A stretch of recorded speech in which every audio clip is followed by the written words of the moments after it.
La guerre en Ukraine pourrait avoir un effet dévastateur sur certains États africains, menaçant leur économie. Avant même que les premiers missiles n'aient été tirés, cette guerre a fait des ravages.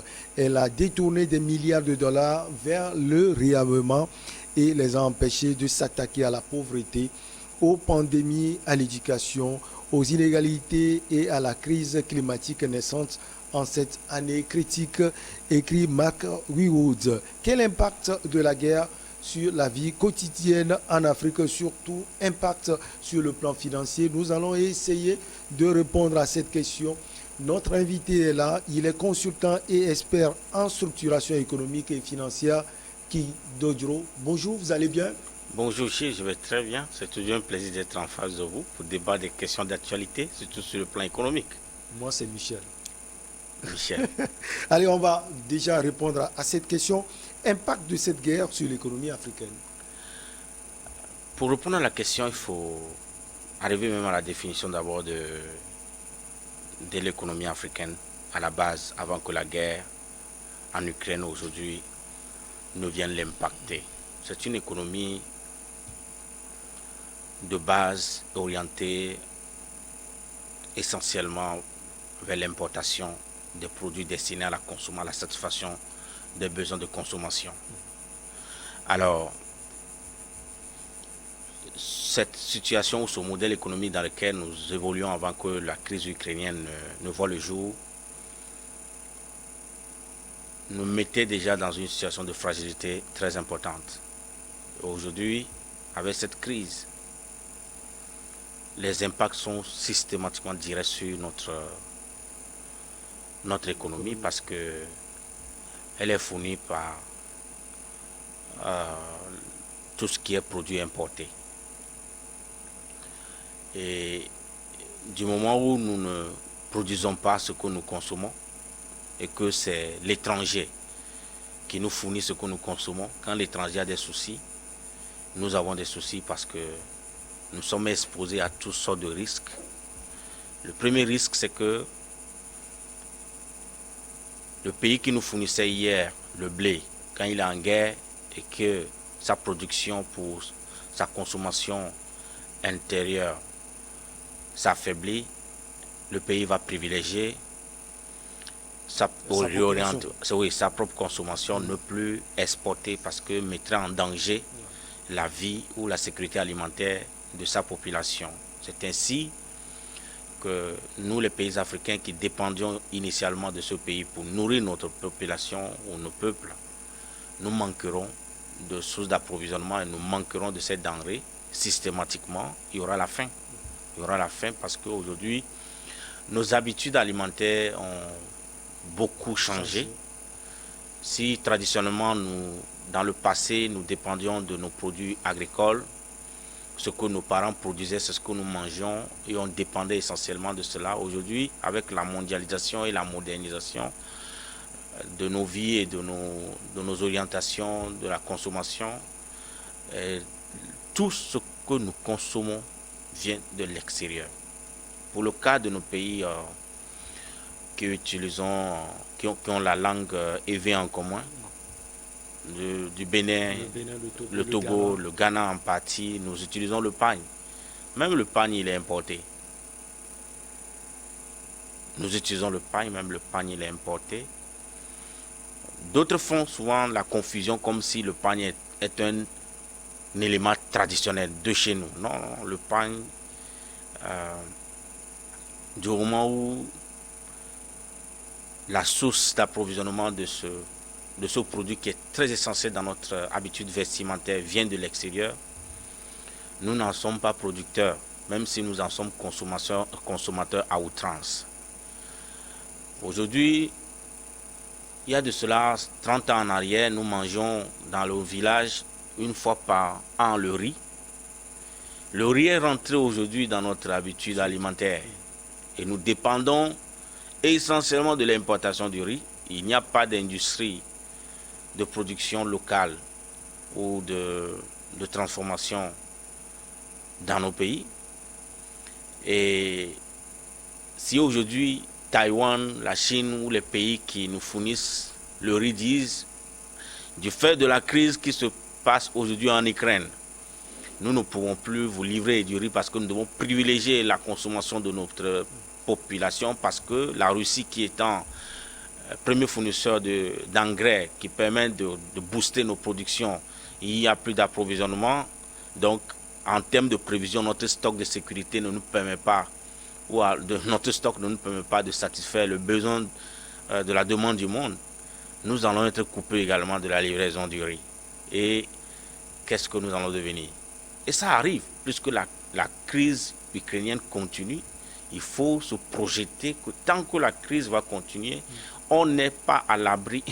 Nous sommes exposés à toutes sortes de dangers. Nous sommes exposés à toutes sortes de risques de rupture de livraison de ces denrées. Alors nos enfants consomment des biscuits le matin avant d'aller à l'école. Et ces biscuits sont fabriqués à base du blé. Et très bientôt, ces biscuits ne seront plus dans nos supermarchés. Nos enfants n'auront plus de quoi faire leur goûter. Parce qu'on ne les a pas habitués à manger galettes, boutokoué. Même boutokoué, le blé, ça vient toujours de l'Ukraine. Vous voyez combien de fois nous sommes dépendants de l'extérieur pour consommer. Donc, cette dépendance nous expose grandement au danger de rupture de livraison ou d'approvisionnement de ces produits de première nécessité qui, aujourd'hui, deviennent, de par les effets de la crise, en paye déjà les conséquences. En début d'année, je suis allé au supermarché, j'ai acheté le bidon d'huile de 25 litres à 17 000. Aujourd'hui, de décembre à ce jour, il passe à 36 000 francs. Le bidon d'huile. 20 000 de plus. Je suis né dans un village. J'ai vu mes parents extraire de l'huile de coco et l'huile raffinée. C'est avec ça qu'on nous a nourris. En dehors de l'huile rouge de palme. Mais quand nous sommes arrivés en ville, nous privilégions l'huile importée et nous ne connaissons pas les composants d'ailleurs. L'huile de coco n'est plus privilégiée dans nos pays, par exemple au Togo. Du moment où nous sommes tournés vers la satisfaction de nos besoins de consommation par l'importation des produits importés, nous avons abandonné les efforts ou le fruit de l'ingéniosité de nos parents. Si aujourd'hui l'huile est chère au Togo, c'est la conséquence de notre choix. Alors, est-ce qu'on peut dire, King Dodjuro, qu'à partir de cette guerre entre l'Ukraine et la Russie, l'Afrique aura une certaine prise de conscience face aux réalités qui existent aujourd'hui? Si, quand j'étais tout petit, pour manger du veillis, c'est l'huile de coco qu'on mettait sur cet aliment et il était tellement succulent. Et que plus tard, on abandonne l'huile de coco, on dit que c'est pas bon. On nous sert que non, c'est plein de cholestérol, c'est plein de machin pour pouvoir te faire grossir. Et nous avons privilégié l'importation de l'huile. En abandonnant l'huile que nous produisons nous-mêmes, des produits naturels que nous-mêmes nous avons sommés. Nous nous sommes mis en danger. Si d'autres soutiennent que les conséquences conseillent mieux que les conseils, c'est le lieu de rappeler qu'il faut faire l'état des lieux. Qu'est-ce qui nous a conduit à arriver à ce stade où nous avions abandonné nos habitudes alimentaires au profit d'autres habitudes aujourd'hui qui nous rendent dépendants de l'extérieur à telle enseigne que d'ici quelques années, nos enfants ne connaîtront même pas ce que c'est que le coco. Peut-être que... Qu'est-ce qui nous a poussé ça? Peut-être que même l'eau de coco nous sera importée. On va importer l'eau de coco. Je vous assure. Et c'est vraiment dommage. Regardez tout simplement que le Burkina, le Mali, le Togo sont des grands producteurs de coton. Pourquoi nous n'avons pas des industries de textile, de transformation de ces cotons sur nos territoires et que nous soyons fiers d'importer de paille des tissus à des coûts de milliards et qu'aujourd'hui nous sommes menacés de rupture de livraison de ces produits. C'est des choix que nous avions faits. Et ces choix, c'est le temps ou c'est le lieu de se dire la vérité en face, que nous avons fait des choix qui n'ont pas de bonnes conséquences sur notre vie et nous les payons cash en même temps. Je dis ceci, modernité oui, mais nos racines d'abord. Il faudrait que, quel que soit le choix de modernisme que nous ferons, il faudrait qu'on puise cela de nos racines. Puiser cela de nos racines, ça veut dire quoi? N'abandonnons jamais nos habitudes. Et la crise aujourd'hui doit nous permettre de prendre conscience que notre modèle économique dans lequel nous évoluons jusqu'à ce jour n'est pas le bon. Qu'il faut systématiquement changer cela. Et à court terme, il y aura des effets en même temps. Il y aura des effets à court terme parce que c'est juste jeter le filet à l'autre bord.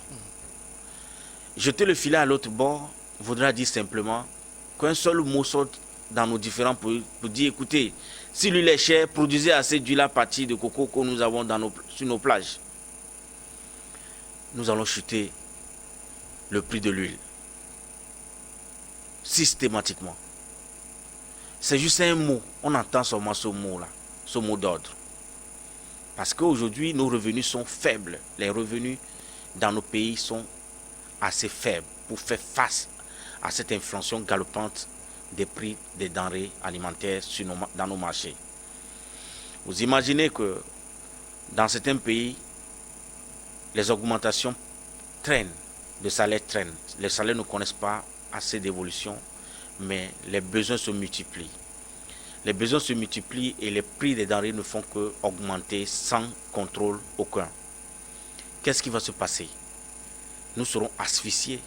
Il y aura la famine. Il y aura la famine parce que le salaire que je gagne ne me permet pas de finir de payer mon loyer et de faire face à d'autres besoins alimentaires. Je dis bien même alimentaires. Alors, si tu ne paies pas le loyer, on va te renvoyer de la maison. Si tu ne manges pas, tu vas mourir de faim. Quel est le besoin finalement qu'on va satisfaire quand on a seulement 100 000 francs? Alors que quand tu avais 100 000, la bouteille d'huile d'1 litre était à 1000 francs. Tu as les mêmes 100 000, la même bouteille d'huile est devenue 2000 francs. Tu feras comment? Donc aujourd'hui, la crise, bien sûr, elle se passe aujourd'hui en Ukraine, mais elle est plus présente en Afrique qu'en Ukraine. Sans doute, les Ukrainiens, eux, reçoivent des bombes, mais nous recevons des coups de poing dans nos ventres. C'est ça la crise chez nous aujourd'hui. Nous vivons tous la guerre. Notre façon de vivre la guerre, pire même que ce qui se passe en Ukraine. Parce que nous avions faim. Nous n'avons plus de moyens pour satisfaire nos besoins parce que ce que nous avons comme revenu ne nous permet pas de satisfaire les besoins parce que les prix sont passés de double au triple. Alors, King, dans l'immédiat, qu'est-ce que l'Afrique peut faire? Cela revient à poser la question quand il pleut. Parce que la pluie surprend toujours quand tu es au dehors. Quand il pleut, qu'est-ce qu'il faut faire? Si nous trouvons la réponse à cette question en comparaison à la vôtre, l'Afrique va trouver sa solution. Il commence à pleuvoir. Et le dehors, il est dangereux pour nous les Africains aujourd'hui que de continuer par dépendre, d'orienter toutes nos politiques économiques vers l'importation. C'est le lieu d'orienter la politique nationale vers la production locale et commencer par l'agriculture. L'agriculture qui permettra que la production de cette année de maïs soit énorme, importante, pour que le bol de maïs n'atteigne pas 2000. Que la production de bananes dans nos pays cette année, que nos États ou nos dirigeants encouragent cela pour qu'on produise assez de bananes cette année, qu'on produise assez de manioc cette année, parce que c'est le seul salut pour nous. Et quand je parle de cette production, le résultat sera immédiat dans les 3 mois, parce que ce sont des cultures qui ne durent que 3 mois, 6 mois maximum pour d'autres. Et si aujourd'hui nos dirigeants commencent à donner le mot d'ordre pour dire retournez à la terre, produisez assez, les gens vont retourner à la terre, vont produire assez parce qu'ils ont l'encouragement de la part de nos dirigeants. C'est très important parce que ce qui arrive est très grave. On ne sait pas quand est-ce que la crise va finir en Ukraine. Et allons-nous rester subis et regarder toujours? Retournons à la terre. Retournons à la terre parce que nos parents, ils ont vécu de la terre. L'agriculture, c'est la première activité économique. C'est grâce à cette activité que nos parents ont satisfait leurs besoins jusqu'à nous ont donné naissance. Elle ne trompera pas la terre. Elle ne trompe jamais. Pourquoi je dis qu'elle ne trompe pas? On crie aujourd'hui parce que l'Ukraine ne peut plus livrer du blé. Le blé vient de la terre. Mais voudrez-vous qu'on crie parce qu'on ne pourra pas nous livrer du riz avant de commencer à produire le riz à Corvier, par exemple? Voudrez-vous qu'on crie avant qu'on commence à booster notre production de manioc ou de bananes, des produits à grande consommation, de l'igname? Non, c'est le moment de donner le mot d'ordre. Parce que le moment, il est grave. On connaît le début de cette crise, on ne connaît pas quand est-ce que ça va finir. Alors, ce mot d'ordre, on peut le donner, mais il faut aussi des éléments qui puissent l'accompagner concrètement. Qu'est-ce qu'il faut faire pour accompagner ces gens vers la terre? Vous savez, la sous-production sous-production dont nous sommes victimes dans nos pays africains est due essentiellement au manque de main-d'œuvre. Est due essentiellement au manque de la main-d'œuvre. Je m'explique. Quand nos parents nous ont encouragés à aller à l'école et que nous sommes allés faire les études, tu finis de faire 13 ans d'études, tu as eu ton bac, tu ne sais que parler français. Nos parents nous disent ce qui m'est arrivé, je ne veux pas que ça arrive à mes enfants. Mais la question aujourd'hui que je me pose, qu'est-ce qui est arrivé à mon père qui ne veut pas que ça m'arrive? Lui, il mangeait à sa faim. Ok, tu ne veux pas que ça arrive à ton enfant, mais lui, il est allé à l'école, il finit les études, il est au chômage, il meurt de faim. Entre toi et ton enfant qui est bon, qui a vécu la belle vie, c'est la question de bon sens qu'on doit se poser aujourd'hui. Quand nous avons quitté nos villages pour étudier, qu'on nous a dit que l'agriculture n'est pas bonne, que l'avenir des jeunes Africains c'est sur les bancs, ils ont semé le désamour dans notre cœur vis-à-vis de l'agriculture. Quand tu dis aujourd'hui à un jeune diplômé qui a déjà son master de retourner à la terre, il ne connaît même pas ce que c'est que la terre. D'autres n'ont jamais vu même la feuille de maïs. Systématiquement, qu'est-ce qui se passe? Ce manque de main-d'œuvre, c'est le problème que nous avons. Il n'y a pas autre chose, c'est la main-d'œuvre. Ceux qui produisent du blé, c'est la main-d'œuvre. Ceux qui nous livrent, les pays qui produisent du riz, c'est la main-d'œuvre. Ce n'est rien d'autre. Donc, nous devons aujourd'hui réorienter notre capital humain vers cette production agricole qui doit nous permettre d'assurer notre suivi alimentaire. Parce que c'est très très important. Donc tant qu'on a des problèmes de main-d'œuvre, on ne pourra jamais en aucun cas faire une production qui nous permet d'avoir la sécurité alimentaire dans cette période de crise mondiale où chaque pays cherche à protéger d'abord sa production et nous allons vers le protectionnisme sans toutefois le dévoiler. Alors, King, ça c'est au niveau de l'agriculture, même au niveau du pétrole, on le voit avec le Togo, le Nigeria et d'autres pays qui commencent pas à avoir des soucis ou bien le pétrole devient une denrée rare pour ces pays. C'est là qu'on voit combien de fois nous avons manqué d'approche nos États ont manqué d'approche en termes d'élaboration de politique économique.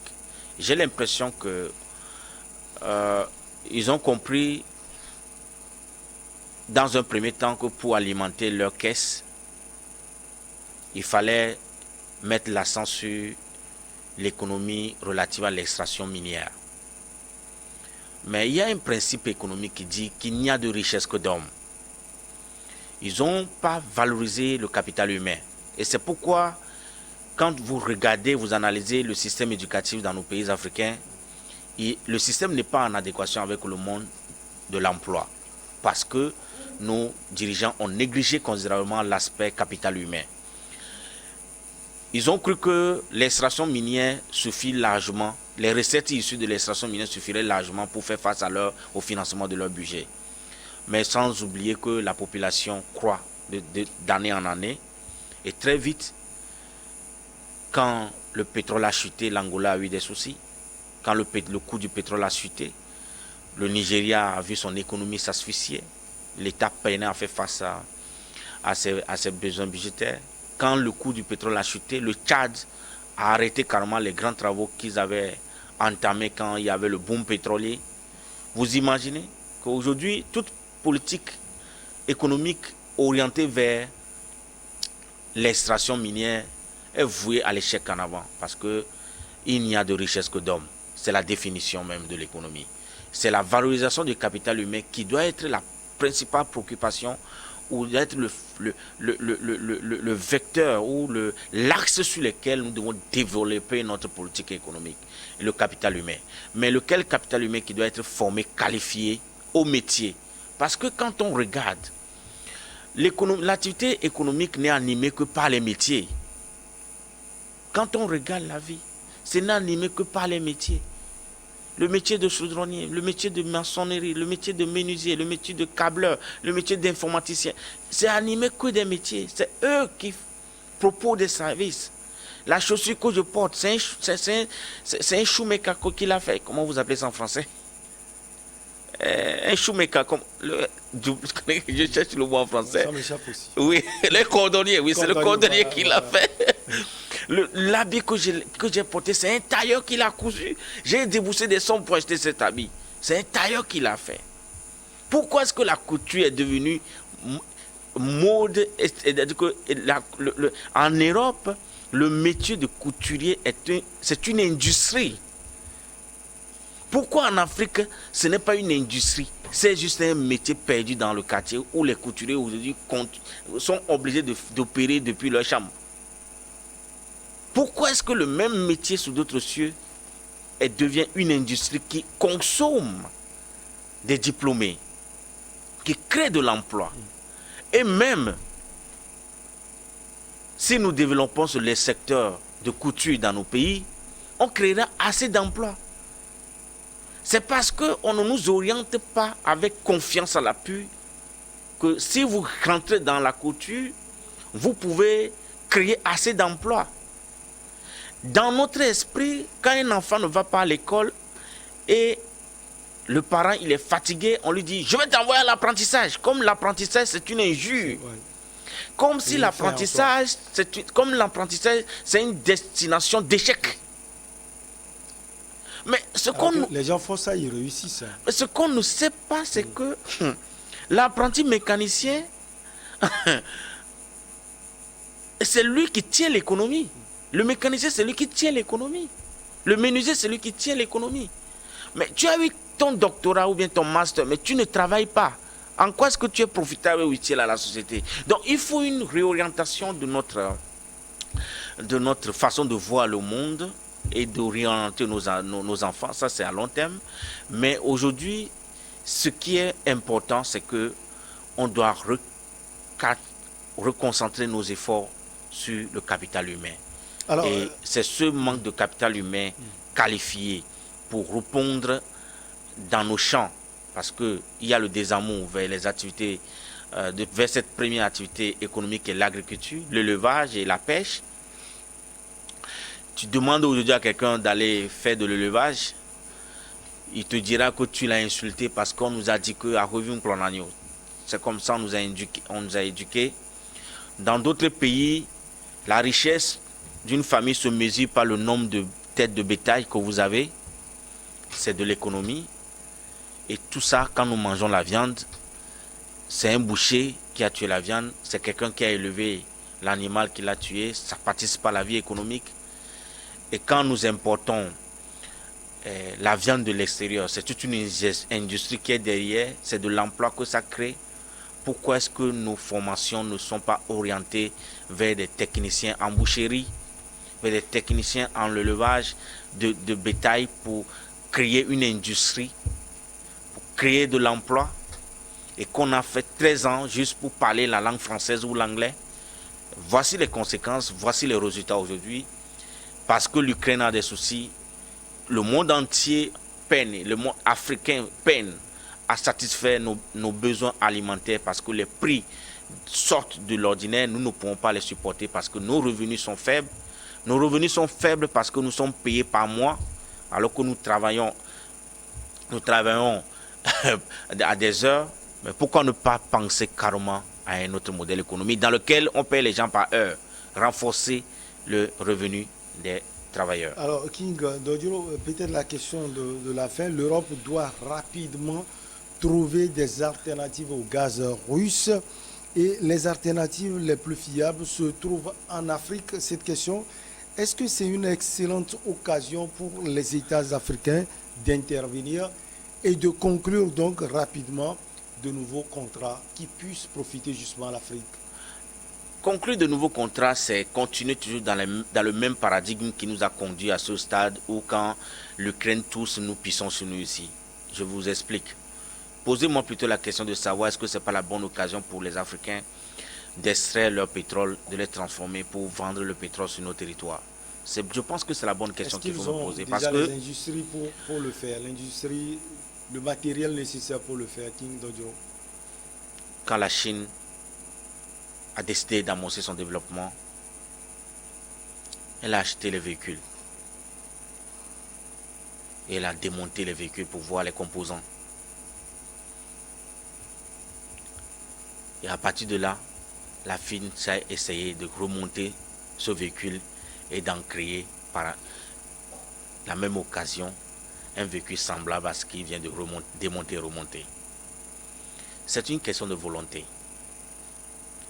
Nous avons, nos États déboursent des fonds colossaux pour financer les bourses d'études. Nous avons des ingénieurs en mines et géologie formés dans les grandes écoles à travers le monde. Nous avons tout ce qu'il y a comme compétences sur le continent. Qu'est-ce que nous en faisons d'eux? C'est de ça qu'il s'agit. King Dodjiro, merci beaucoup à vous. Je vous en prie, mon ami Michel. Là, j'ai corrigé le nom. C'est pas Gilles. C'est pas Gilles. Oh, c'est Michel. C'est Michel. Ça a été un plaisir de vous avoir sur ce plateau. Ukraine, impact de la guerre sur l'économie africaine. C'est vrai qu'il y a beaucoup de choses à dire, mais on aura le temps. On aura le temps, à coup sûr. Vous êtes consultant et expert en structuration économique et financière. On marque la pause pour le journal et derrière, on reçoit Pasteur Edo Komi et Adam Adjornou pour Regard Croisé.